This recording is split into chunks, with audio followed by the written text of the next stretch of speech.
नमस्कार, मैं आपका भाई अमित राज।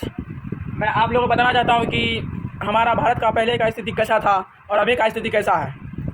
आप लोग अभी कांग्रेस नेता को समझ रहे हैं कि बहुत ही भद्दे हैं, बहुत ही बुरे हैं। चलिए आपकी बात मैं मान लेता हूँ, लेकिन मैं आप लोगों से यह बताना चाहता हूँ कि जो आप लोग बीजेपी दबते हैं, चलिए आप लोग को मैं गलत नहीं बोल रहा हूँ, बट आप लोग को मैं आपकी दृष्टि से बोल रहा हूँ कि मोदी जी की दृष्टि से बोल रहा हूँ कि अब आप ही बोलिए, अगर हमारा इंडिया डेवलप होगा तो कैसे डेवलप होगा। अगर डेवलप होगा तो उसके लिए हमारे लिए मतलब आप लोग जानते होंगे हमारे डेवलप के लिए 3 चीज़ ज़रूरी है। पहला तो हर एक पीपल को जॉब होना चाहिए, उसके बाद पर कैपिटा जो कि डेवलपमेंट का इनकम होता है, पर कैपिटा होना चाहिए, और तीसरा कि ऑल एजुकेटेड पीपल हो। तो मान लीजिए भाई, मतलब बहुत सारे जाति होते हैं हमारे इस बिहार देश में, मतलब बिहार मतलब आप राज्य है जो कि, लेकिन हम लोग इतना देश भी बोल सकते हैं। तो सोचिए आप लोग, ये जो अयोध्या में मंदिर के लिए लड़ाई हो रहा है, आप लोग थोड़ा सोचिए उसमें कितना बच्चा पढ़ेगा। आप लोग सोचिए, बताइए, आप ही लोग बोलिए उस अयोध्या में जो मंदिर बन रहा है उसमें कितना लोग पढ़ेगा। नहीं, अगर आप लोग ज़्यादा मतलब देखिए, ये जो कश्मीर फाइल जो निकाला गया है, माना कि ये मूवी मतलब इंटरटेनमेंट के लिए, मतलब ये रियल स्टोरी है। अब आप ही बोलिए, मुस्लिम भी तो एक कास्ट ही है।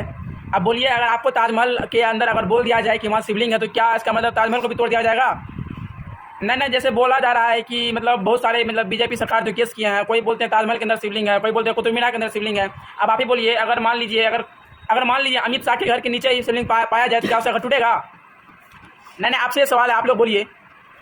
मैं आप लोगों से ये कुछ नहीं बोलना चाहता हूँ, बट मैं आप लोगों को बोलना चाहता हूँ बीजेपी सरकार के बारे में कि भले ही आपका सत्ता चल रहा है, तो सत्ता चल रहा है तो आप पब्लिक को डेवलपमेंट कीजिए। ये नहीं कि अब आप ही लोग बोलिए हम लोग का एज अभी मतलब 15 चल रहा है, तो हम लोग जैसे मान लीजिए एग्जाम दे देंगे बिहार बोर्ड का, मतलब या सीबीएसई का एग्जाम दे देंगे तो हम लोग पास कर जाएंगे। तो अभी जो आप ये बनवा रहे हैं, क्या बोलते हैं, अयोध्या मंदिर बनवा रहे हैं, हम लोग उसमें अयोध्या मंदिर में जाकर प्रसाद बांटते फिरेंगे क्या। नहीं, बोलिए, अगर बोलिए हम लोग ऐसे प्रसाद बांटते फिरेंगे तो इसका मतलब हम लोग का फ्यूचर बर्बाद हो गया।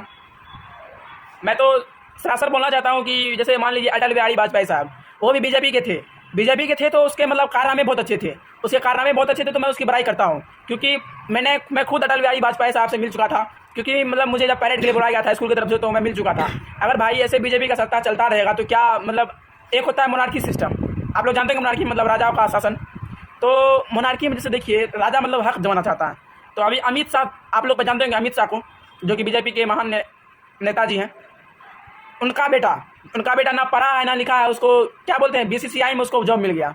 मतलब बीसीसीआई का क्या था जी, अमित शाह बीसीसीआई क्या है, अब बीसीसीआई का मतलब सचिव बना दिया गया है अमित शाह के बेटे को। अब सोचिए आप, उसका बेटा क्या कर रहा है, डेवलप कर रहा है, और हम लोग कहाँ पे मर रहे हैं।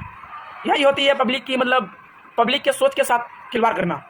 तो मैं आप लोगों से बोलना चाहता हूँ कि देखिए, अगर कोई भी सच के आगे मतलब कुछ बोलता है, तो सच को जो छिपाने के लिए बहुत सारा आदमी जो मतलब मर्डर भी कर देता है। लेकिन ऐसा नहीं होना चाहिए। अगर हमारा देश डेवलप करेगा तो मोदी साहब, तो अब आप ही बोले, अगर हमारा देश डेवलप करेगा तो हम लोग के लिए बहुत फायदा होगा।